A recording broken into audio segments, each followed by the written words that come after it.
Colours Marathi वाहिनीवरील काव्यांजली मालिकेच्या 22 मार्चच्या भागात मधुराला अंजलीचा प्रचंड राग आलेला असतो आणि ती बोलते, अंजलीची काकू जे बोलत होती तेच बरोबर होतं. ही मुलगी अपशकुनी आहे. ज्याच्या घरात लग्न करून जाईल त्याच्या घरी फक्त आणि फक्त प्रॉब्लेम्सच होतील. त्यांनी मला सांगितलं होतं, पण त्यावेळी मी दुर्लक्ष केलं आणि खूप मोठी चूक केली. तिकडे विश्वजित श्रेष्ठाला सांगतो, मी घरासाठी काहीच केलेलं नाही असं आईचं म्हणणं आहे. आज पुन्हा एकदा माझा अपमान झाला आणि मला घराबाहेर काढण्यात आलं. तू म्हणत होतीस तेच खरं आहे श्रेष्ठा. काव्या त्या घराची मालकीन होऊन बसली आहे.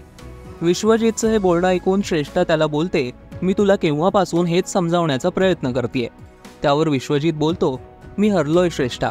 माझ्या हातात काहीच उरलेलं नाहीये. मग श्रेष्ठा त्याला काव्याविरोधात आणखीनच भडकवायला सुरुवात करते. ती बोलते, काव्याने जी तुझ्यावर वेळ आणली आहे, आता तू सुद्धा तिला धडा शिकवायला हवा. फार उंच उडते ना ती. तिला जमिनीवर आणल्याशिवाय तिची ही मस्ती कमी होणार नाही. इकडे मधुरा अंजलीला बोलते, तू स्टोर रूम मध्ये प्रीतमला नवीन सेटअप करून दिला हे सगळं मान्य आहे, पण प्रीतमच्या फार पुढे पुढे करण्याची गरज नाहीये. मग अंजली बोलते, प्रीतमला बरं वाटावं म्हणून हा तात्पुरता उपाय केलाय मी.